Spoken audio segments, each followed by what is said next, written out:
But here's what I found, that when I wore that full metal jacket, I couldn't get close to patients. I maintained this distance, this detachment. And it took me a lifetime to learn how to take that jacket and off and put it on when I need it. So when I'm in the operating room, and I describe it in the book in a chapter called Fire and Ice, and I describe that sort of icy focus that I can have in the operating room, so that's when that jacket's on. But then I'm able to slip it off when I need to talk to the patient's family about how that patient did in surgery. And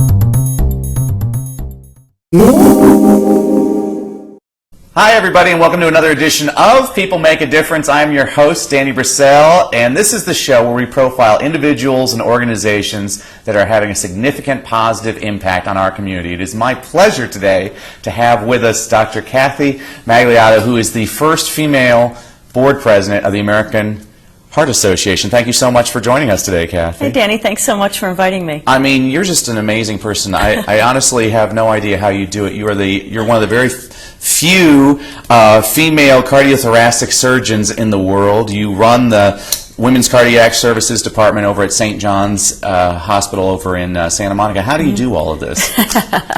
Well, it helps that I go 150 miles an hour all the time. I like to tell people I have a plate, and it's so full right now that I can't even see the plate anymore. Oh, wow. I honestly don't. And you're a mother of two And I'm two a mommy. sons, Very a 5-year-old exciting. and a 7. What are their names? Nicholas and Gabriel. Okay, and your husband, Nick? Nick is a liver transplant surgeon at Cedars-Sinai Medical Center. So we're a two-surgeon family, so we tend to spin quite a bit, but we have very interesting dinner conversation, I'll tell you that. Oh, I absolutely. How did you guys meet?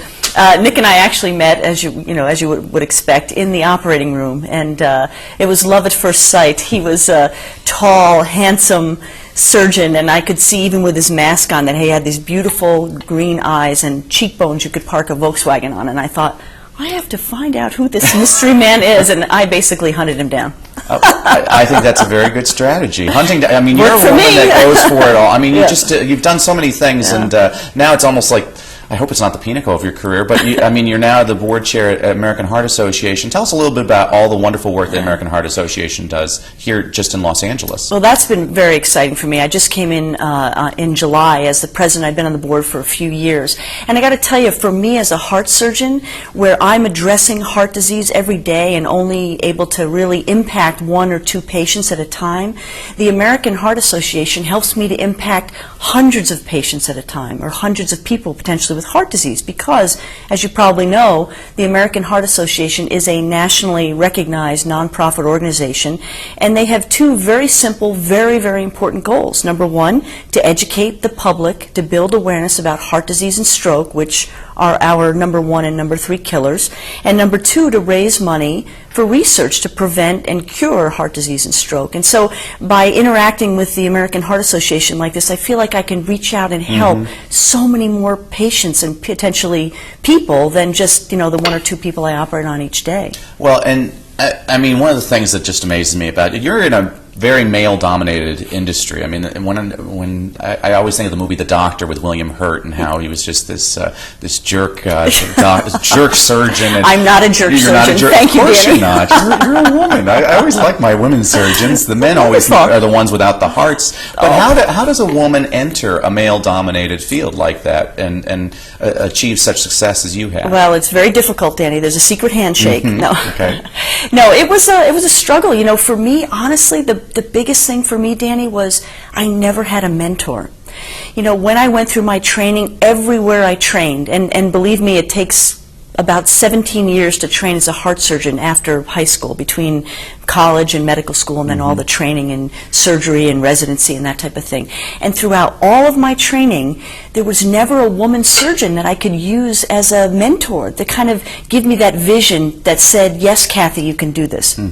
And in fact, quite honestly, if I had $1 for every time someone said to me, oh, you don't want to go into cardiac surgery, you want to go into pediatric surgery or plastic surgery because you're a girl, I'd be a very rich woman and wouldn't have to be a heart surgeon. But the lack of mentorship was really something for me, and I think that was the thing that bothered me most going through. But, you know, eventually I just held my ground, and I like to say that I had to be, you know, half as good or twice as good to get half the credit, but I just worked very, very hard, and I stayed very focused on wanting to be a heart surgeon and have that be my career. And I didn't let the gender thing bother me. Well, and I don't think, I always think it's almost belittling when we make the gender thing an issue because, I mean, you're just a very prestigious surgeon. It's not just a female surgeon. And you wrote about your experiences in a book that was just published called Healing Hearts. I was hoping that maybe you could share with us a little bit about your book published by Random House. Thank you. Yeah, I wrote the book. It came out in February. It came out in the launch for Women's Heart Health Month. And basically, it was a book that really started out as a way to educate women about their #1 killer, which is heart disease. And I'm sure you're probably aware, but maybe some of your audience isn't, that heart disease actually kills more women than all cancer combined. So, Danny, if I take breast cancer, which, you know, if I fill a room with women and ask them, what's your #1 health concern, they all say breast cancer. But if I take breast cancer, liver, ovarian, colon, lung cancer, and combine them, it doesn't even equal the number of women dying from heart disease. So I started out by wanting to write a book about heart disease in women so I could educate women about their #1 killer. But the problem is, women don't just wake up in the morning and say, oh, I'd love to go to the bookstore today and just buy a very dry textbook about heart disease in women.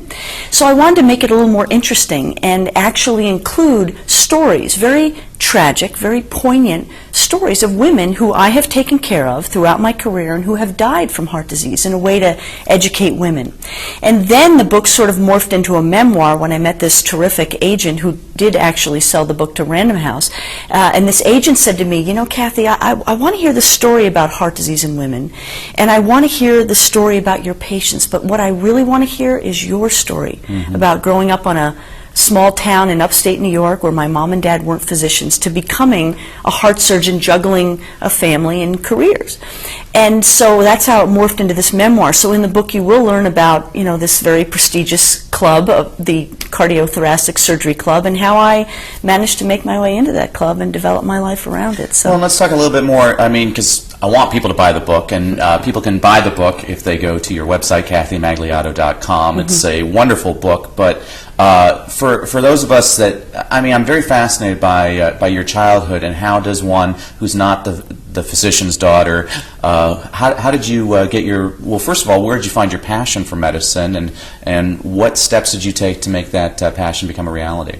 Well, for me, like I said, my parents, I mentioned they weren't physicians, but they did something that was very, very critical, Danny, I got to tell you. My parents were tremendous supports for me. Anything I wanted to do, they told me to go for it. There was never any boundaries. In the book, I write a little passage that says that parents give you two things. One is roots, and the other is wings. And that's exactly what my mom and dad did. So when I went to them and said, I want to be a doctor, they said, that's wonderful, Kathy. We want you to do that. And I think that's a message to moms and dads out there, to encourage your children to be whatever they want to be. And I think that was one of the biggest messages in my life. And I think it also helped that I grew up on a farm where we had to work as kids in the farm, and I learned that, you know, hard work is not something to fear. In fact, hard work actually builds character. And I think that I wasn't afraid to work hard, and that hard work paid off for me in medical school and onward throughout my training, which was very grueling and very rigorous. So. You have a quote which I love, which is how I wish I could be lazy just once. Hard work is everything that you are is hard work. Now, you wound up going to Union College, beautiful college in Schenectady, New York, and you you majored in that easy major, biochemistry. Right, that piece of cake. All the football players are always majoring in biochemistry. And then, so from Union College, then you went on to Case Western in Cleveland? Well, from Union College, I spent a year doing research and primate research, which kind of helped to build my resume to apply to medical school. Then I went to medical school at Albany Medical Center. I don't want to bore you with my whole Well, you've been all over the place, and I like Albany, that you've been all over the place. I think that's a good story. I kind of slowly worked my way out here to the West Coast, hitting every state along the way. Yeah. But no, I went to Albany Medical Center in Albany, New York, and then Case Western Reserve, as you mentioned, in Cleveland. And then from there, I did training for 6 years as a surgeon, as a general surgeon, both at Akron General Medical Center, and I did some rotations at the Cleveland Clinic as well in Cleveland. And then, let me see, from there, I then did my training as a cardiac surgeon at Loyola University in Chicago. And then Very from important. there, Met your husband then I met there. my husband, Yeah. very important thing. And then from there, I actually wanted to go on to be a heart transplant and lung transplant surgeon. So then I did an extra year of fellowship at the University of Pittsburgh in transplantation. And then you wound up, when you were here, did you start off at Cedars-Sinai? Yes, in 1999, then I joined at Cedars-Sinai Medical Center. I've specialized in heart transplantation and actually something called artificial heart technology, which I'm still very passionate about. And those are machines that we can actually implant into the chest and can take control of the cardiac function while a patient's awaiting transplantation. You know, it's really neat. It's fascinating talking to you, Kathy, because you're making everything accessible to somebody like me. I mean, I don't understand a lot of the medical terminology all the time, and you're making it very approachable. Is this the same bedside manner you have with your patients? You know, honestly, a lot of my patients tell me that. I think that also has to be, has a lot to do with how I was brought up. And what I do, Danny, is I do very simply this. I treat every patient as if they're a family member. So they're my mom, they're my dad, they're my brother, they're my sister. And I treat them like that.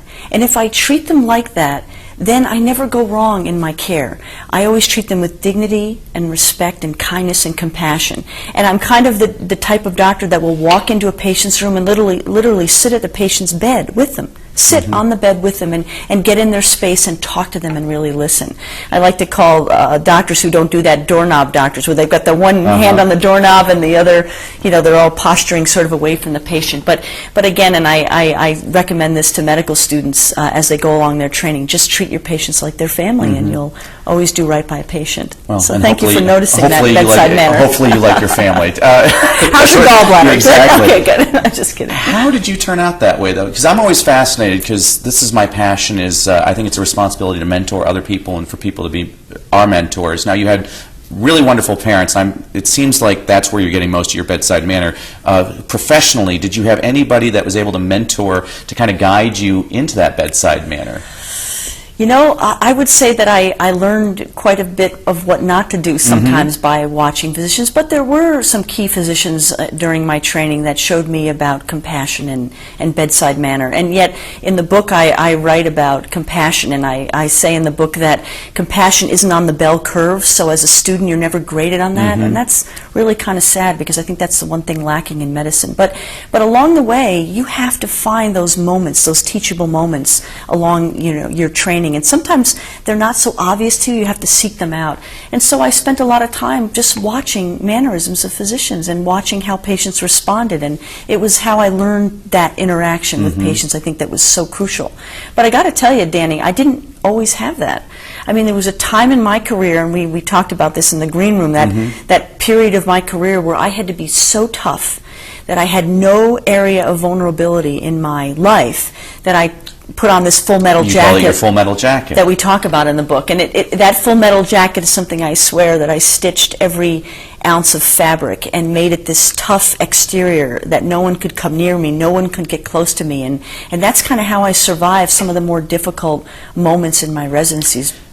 Would you think that maybe that's one of the reasons you've had so much success? I'm thinking about this because, and this is, sometimes it's those extra challenges that help us, make us stronger, because I was just watching recently a making of The Silence of the Lambs, and Jodie Foster was talking about how she trained for the role of Clarice Starling, and so she worked with this woman who's one of the very few FBI agents at Quantico, and this woman mentored her on the types of things that she had to do to put on her full metal jacket. She could never show weakness or vulnerability in front of anybody. Absolutely. But then she did have that outlet where she was allowed, she did it when she was alone, she had that outlet. I'm curious, was your experience the same? It's almost exactly that, but here's what I found, that when I wore that full metal jacket, I couldn't get close to patients. I maintained this distance, this detachment, and it took me a lifetime to learn how to take that jacket and off and put it on when I need it. So when I'm in the operating room, and I describe it in the book in a chapter called Fire and Ice, and I describe that sort of icy focus that I can have in the operating room, so that's when the jacket's on, but then I'm able to slip it off when I need to talk to the patient's family about how that patient did in surgery. And it took me a long time to realize, my God, I can be vulnerable. It's okay. It's okay for me to be at a patient's bedside when they die. It's okay. I'm not going to fall apart. I'm not going to, I'm not going to crumble at that. And in fact, that's a way to express what I think is the ultimate dignity for a patient, and that is to never let them die alone. And it took an entire lifetime or career, if you will, to learn that. That's pretty amazing that you are able to accomplish all those things. Thank you. I mean, I just find you fascinating. That's what the book makes it so readable. Is, just take us through this past weekend, a typical 4-hour shift in your job. Yeah, so I was on call this weekend, and I had to make rounds, and unfortunately my rounds started with the death of a patient that my partner and I had operated on earlier in the week. And she was very elderly and very, very sick. Her heart was so weak after the surgery, it just gave out. And I started my rounds at that patient's bedside at the death of that patient. Then I had to carry through all the rest of my rounds, and the last patient I saw was a young woman who we had done a lung resection on. We'd actually taken out a portion of her lung that contained a cancer. And all this woman wanted to know was, what did my pathology report show? So I went on the computer. Thank God her pathology report came back. I printed it up, and she was cured of cancer.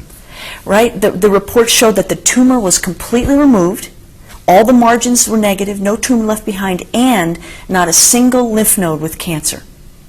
So this woman beat cancer, and I gave her this printed out pathology report, and I told her, this is your gift. This is your gift today. This is going to be the greatest day of your life. So I hit rock bottom and climbed to Everest, right, all in the span of 4 hours. And it's those constant ups and downs in medicine that I think are the beauty of what we do. I mean, what a great day. What a great day to be able to tell someone, that they are cured from cancer. And also, on the other flip side of it, death can be a very beautiful, very dignified release from life. And this woman who was very, very sick, it was her time. And what an honor to be there with her and with her sister when she passed.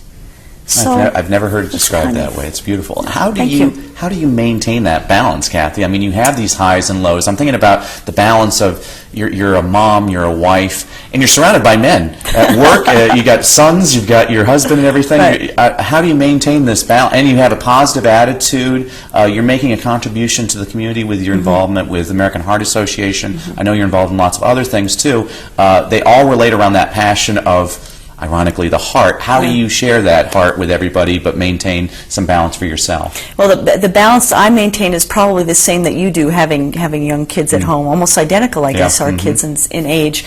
And that is my children. In fact, if you read the very first page of the book, I dedicate the book to Nicholas and Gabriel because they heal my heart every day. I mean, Danny, when I come home, my children, like your children, they don't care what kind of a day you had. They don't care that mommy's got blood on her shoes from taking care of a gunshot wound in the chest a mere 2 hours earlier. All they care is I'm home and it's a great evening to spend with mommy. And so honestly, those children running to me and hugging me and telling me they love them, that just evens out my day. Wow. That, and I also have a great husband, and he and I, thank God I'm married to a surgeon, right? Yeah. He totally gets my life. He understands my day. And he and I get up very, very early in the morning. We make a pot of coffee, and we talk about our day. And that is another thing that maintains wonderful balance in my life, is he and I sort of talk about our day and kind of work through some of our problems, so it's great. Well, and how do you guys manage the family? I mean, because you both have ridiculous schedules. I mean, absolutely ridiculous. I mean, how do you make sure that the kids, so who's taking the kids to school and things like that? Well, that's a great spin, I'll tell you. It's constant texting and emailing and phone calls. It's constant communication. You know, again, being two surgeons, surgeons, we have a lot of unpredictability in our lives, and being able to roll with that is great. I mean, if I had a surgeon husband who got mad every time I wasn't home at 5 o'clock on the dot, I probably wouldn't be married. But Nick really understands me, and he understands that, you know, there are things that I'm supposed to show up for at home that I can't, and he'll fill in, and vice versa. We just completely help each other out. Well, and you're leading a fascinating life. I saw that the American Red Cross honored you at a gala with the cast of Grey's Anatomy. Right. You've actually and with Shonda Rhimes. Yeah, you've actually worked with Grey's Anatomy. How did you get involved in this, or did they seek you out? Well, that's a funny story. So in my operating room at St. John's, the scrub nurse in the OR, which is the nurse who actually hands you instruments, so when I ask for a scalpel or a hemostat or a forceps, she's the nurse who hands the instruments. She's actually on Grey's Anatomy, and you'll see her in every OR scene, and she's actually handing instruments to all the actors and actresses on the show. And so many of them have come to our OR through her invitation to kind of watch us operate and learn how to do that on camera. So one time I was in the operating room, and there was someone standing at the head of the OR table, and he looked at me and said, "Well, who are you?" Very, you know, sort of incredulous, like, who is this woman, this nurse, or whoever, you know, operating? And I said, "Well, who the heck are you? This is my OR." He said, "Well, I'm a producer on Grey's Anatomy." And I said, "Well, I'm a heart surgeon." And then I started to berate him about why he didn't have a female heart surgeon on the show, and lo and behold, 2 weeks later, there's now female heart surgeons on the show. Good for them. That's so I've worked with each of the characters that have been on, Brooke Smith, and recently Kim Raver, and they've come and spent time with me and sort of learned how to be a heart surgeon, and they're doing a pretty good job, I would have to say. You have kind of an important responsibility, is you never had those mentors. Now you are the mentor to people. What's your message for people that want to become that little girl out there who wants to become a cardiac specialist? Well, here's the really neat thing about my book, which I did not anticipate, and I don't know why I didn't, but I never thought of the book as being something that would be inspirational for young girls. I don't know why. It's my life, and I thought, well, this is really a book for moms trying to juggle career and family, or this is a book for women wanting to learn about heart disease. But the most incredible fan mail I've gotten is from young girls. I'm talking about middle school and high school girls. In fact, I had one high school girl do a book report on me, which is so sweet. And she sent it to me, and it was such a sweet thing. That actually mentoring young women has really been something that I've been trying to do more and more of. And I've been mentoring young girls in some of the schools in the area that will come and spend the day with me and that type of thing. But the biggest message I can give to them when they come and meet me is again the message that I said earlier, and that is that you can do anything and you can do it all. You don't have to give up family to have a career. You don't have to give up career for family. If you want one or the other, no problem. If you want both, no problem. You just have to set each goal and achieve it. And what I always did is never predicated one goal on another. So I never said, well, you know, if I get into college, then I will be a doctor. I never made those if-then statements. I always simply said, I'm going to get into college, I'm going to be a doctor. And those positive goals and setting one goal at a time and knocking them down is really how women should do it. I think you have pretty fascinating action steps, because you set your goals, you have a great message of you worked hard. That's a message that everybody can listen to. Nothing came easy. What drew you to the heart in particular? Oh, that's a great story. So you have to indulge me with one story. I want it. Okay. How much time do we have? Shows with you, okay, Kathy. great. So that was a moment that I wrote about in the book, obviously. It's really the moment that changed my life and set my path toward the heart. And it's a chapter called Love at First Touch. So here I was, an intern in general surgery. And now to be a heart surgeon, you have to spend about 5 to 6 years training as a surgeon, which is actually what Grey's Anatomy is about. The characters are surgeons in training, and they're in their internship their first year. So there I am, the lowly intern, and my job is to stay out of the way and not kill anybody. Very simple, stay out of the way, not kill anybody. So there I am standing at the OR board one morning, and that's the board where they list all the surgeries for the day. And I'm just staying there, you know, minding my own business with my 2 goals, stay out of the way, don't kill anybody, right? And all of a sudden a nurse runs up to me, and she grabs me and she says, oh my God, come with me. Dr. Netter needs you in OR 7. And I'm thinking, oh, she can't possibly be talking to me. I'm just the lowly intern, and I just started my internship. And she drags me into an operating room, and before I know it, there I am thrown into an OR, and I look around, and it's just complete and utter mayhem in the operating room. There are people running around, people are screaming, and in the middle of this is an OR table with a man on it with his chest open and blood just shooting out. Oh, wow. And this surgeon says to me, "Get some gloves on and get up here and hold the heart." And I thought to myself, what get up there where all the blood is shooting out? I think not. And one of the things that I think you need to know about me is I don't know if you've noticed my huge hands. I can palm a basketball. Prerequisite for a surgeon. Well, these are perfect to hold the human heart, right, Danny? So I put my gloves on. I didn't even know how to glove up and all that at that point. But I managed to figure that out, stepped up to the operating table, and I just palmed that heart. Perfect for that surgeon. I held it steady while it was beating, and he sewed the hole shut, saved the patient's life. And I thought to myself, what an incredible thing to touch the heart every day. So I said to the surgeon, "Do you do this every day?" And he said, "Well, do what every day?" And I said, "Well, do you get to hold the human heart every day?" And he says, "Well, of course I do. I'm a heart surgeon." That was it for me. Did he say anything positive to you? No, just... At least he didn't yell at me. Oh, man. I was so happy not to be yelled at. That is just amazing. And I mean, that was you've had it. a lot of this. Yeah. You haven't even had encouragement in a lot of these things, and you just went for it. I absolutely love that message. Now, I'd be remiss if we didn't talk a little bit more about the American Heart Association and your involvement with that. I mean, you've talked about, heart attacks, #1 killer in America. Right. What are some things that people can do to prevent heart disease? Well, one of the most important goals, I think, for the American Heart Association is awareness. And really, we've learned a valuable lesson. We mentioned breast cancer earlier, right? We've learned a terrific and valuable lesson from breast cancer, and that is if we can build awareness in the public, we can really fight disease. With breast cancer, we have a great awareness program. Women go out and get their mammograms every year. They know how to check themselves and do self-checks for lumps in their breast. And we've been able to detect it earlier because of that. The same thing has to be done with heart disease. So the most important thing that people can do is educate themselves about heart disease, and that is knowing the risks for heart disease and modifying those risks. And one of the goals, actually, for the American Heart Association for the next decade to 2012 is something called Life Simple 7. It's a very wonderful program, and it's basically 7 areas of your life that we want you to examine and we want you to change. And those 7 areas have to do with the risk factors for heart disease. So we want you to diet, we want you to exercise, we want you to lose weight, control your blood pressure, control your cholesterol. If you're a diabetic, control your diabetes and your blood sugars, and we want you not to smoke. Those 7 things. Wow. And if you can modify those 7 things, Danny, we can prevent heart disease. And that's one of the biggest messages I can send out today from the American Heart Association. Wonderful. And American Heart Association, we've been flashing the website on the screen throughout this broadcast. I want to make sure people get involved in that all the time.